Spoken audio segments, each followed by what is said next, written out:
Forget everything you think you know about medieval warfare. It wasn't always about glorious charges and epic field battles. More often than not, history was written not by the sword, but by the shovel, the catapult, and an empty stomach. Welcome to the world of siege warfare. Throughout history, from the ancient walls of Troy to the star forts of the Renaissance, capturing a city was the ultimate prize. But cities are tough nuts to crack. They have high walls, strong gates, and are filled with people determined to keep you out. So, how did armies conquer them? First, you had the direct assault, ladders against the walls, battering rams at the gates, and siege towers rolling forward like wooden giants. This was brutal, bloody, and incredibly costly. Defenders would rain down arrows, boiling oil, and massive rocks. It was a desperate, high-risk gamble. If that failed, attackers would settle in for the long haul. This is where patience became the deadliest weapon.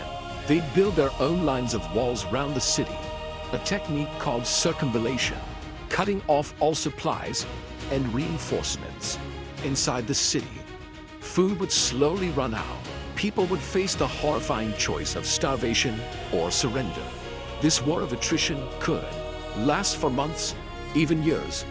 But the most ingenious part of a siege was the engineering. Attackers would dig tunnels, called mines, under the city walls.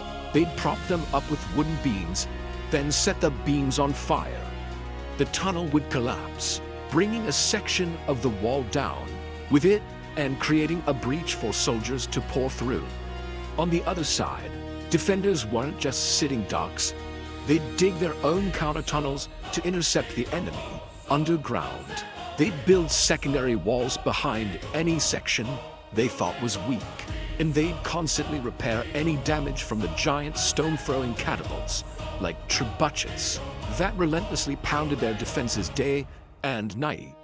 Sieges were a brutal chess match of engineering, logistics, and psychological warfare.